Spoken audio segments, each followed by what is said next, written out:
Gauri Suryavanshi, S मराठीमध्ये आपलं स्वागत। वळूया आजच्या बातमीकडे। लासलगाव येथील परमपूज्य भगरी बाबा आधार फाउंडेशन यांच्या वतीने गेल्या वर्षभरापासून माणुसकीची भिंत दीपावलीच्या पार्श्वभूमीवर सुरू केली आहे। दरवर्षी हा उपक्रम राबविला जाणार असून हे यंदाचे दुसरे वर्ष आहे। गरजवंतांना दिवाळीत चांगले कपडे घेणे शक्य होत नाही, मात्र दीपावली निमित्त जवळपास सर्वच नागरिकांकडून घरातील चांगले कपडे बाजूला काढले जातात। याच कपड्यांचा वापर गरजूंना करता येईल आणि त्यांची दीपावली चांगले कपडे घालून गोड व्हावी या उद्दिष्ट हेतूने हा उपक्रम चालू करण्यात आलेला आहे। खासदार भास्करराव भगरे यांनी या उपक्रमाला लासलगाव येथे भेट देऊन उपक्रमात सहभागी सामाजिक कार्यकर्त्यांना शुभेच्छा दिल्या। तसेच या सामाजिक उपक्रमाचा आदर्श सर्वांनी घ्यावा असेही आवाहन त्यांनी केले। या प्रसंगी लासलगाव पोलीस ठाण्याचे सहाय्यक पोलीस निरीक्षक भास्करराव शिंदे हे उपस्थित होते।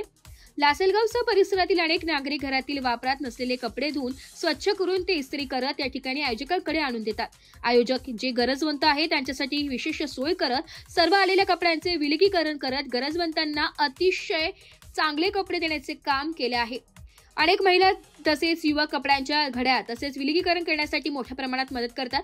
गोरगरीब तसेच गरजवंतांची दिवाळी चांगली व्हावी म्हणून घरातील कामे सोडून परमपूज्य भगरी बाबा आधार फाउंडेशन सदस्य तसेच अनेक तरुण या माणुसकीच्या भिंतीसाठी सहकार्य करीत असतात। माणुसकीच्या भिंतीच्या माध्यमातून अनेक गरजवंतांना दिवाळीत चांगले कपडे मिळत असल्याने अनेक दुःखी कष्टकरी गरजवंतांच्या चेहऱ्यावर या निमित्ताने हसू फुलल्याचे चित्र या निमित्ताने पाहायला मिळते। माणुसकीची भिंत या उपक्रमाला चांगला प्रतिसाद मिळत आहे। 10 ते 15 ऑक्टोबर पर्यंत चालणाऱ्या या उपक्रमात जवळपास 1,50,000 कपडे वाटप करण्याचा प्रयत्न या माध्यमातून होणार आहे। ऊसतोड कामगार आदिवासी बांधव यांची दिवाळी गोड होणार आहे। रेडीमेड कापड विक्रेत्यांचा नवीन कापडे देऊन त्या मदतीचा हात दिलाय।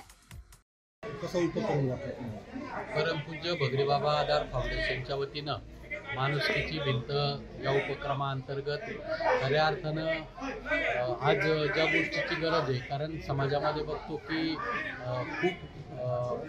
की आज कुठल्या प्रकारचे कपडे नसतात। आता आज आपण इथे बघतोय की घेण्यासाठी आलेला वर्ग आहे, फार कपडे नाही आहे किंवा आहे ते कपड्यांची अत्यंत दुरावस्था झालेली आहे आणि अशा लोकांना दिवाळीच्या सणामध्ये मदत करणं, कारण आपण बघतोय दुसऱ्या बाजूला प्रचंड कपडे प्रत्येकाकडे आहे आणि म्हणून त्यांना असं वाटतं, कारण जास्त कपडे वापरल्यानंतर त्याला ते कपडा वापरूशी वाटत नाही, परंतु खऱ्या अर्थाने ज्याला देण्याची गरज आहे त्यांच्यापर्यंत पोहोचवण्याचं माध्यम हे या आधार फाउंडेशनने माणुसकीच्या भिंतीच्या माध्यमातून केलं आहे। म्हणजे आज मला वाटतं 3रा दिवस, आतापर्यंत 2 लाख कपड्यांचं वाटप झालेलं आहे आणि आज या ठिकाणी जो उत्साह पाहिला आहे, म्हणजे मी त्याच्यामध्ये आधार फाउंडेशनचे सर्व कार्यकर्ते असतील यांचे खूप मनापासून आभार व्यक्त करतो की हे सगळं गोळा करणं, त्याचं परत शॉर्टिंग करणं आणि आलेल्या प्रत्येकाचं समाधान या माध्यमातून कसं होईल हे बघणं हे अत्यंत आपुलकीने करताय।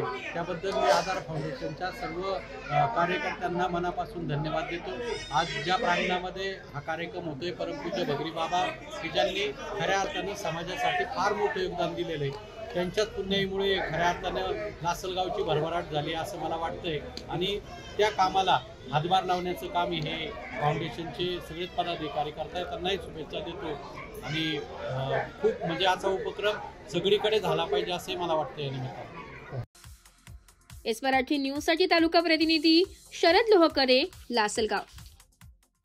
नवीन ताज्या घडामोडी जाणून घेण्यासाठी आमच्या एस मराठी न्यूज चॅनलला लाईक करा, शेअर करा, सबस्क्राईब करा आणि बेल आयकॉनला क्लिक करायला विसरू नका।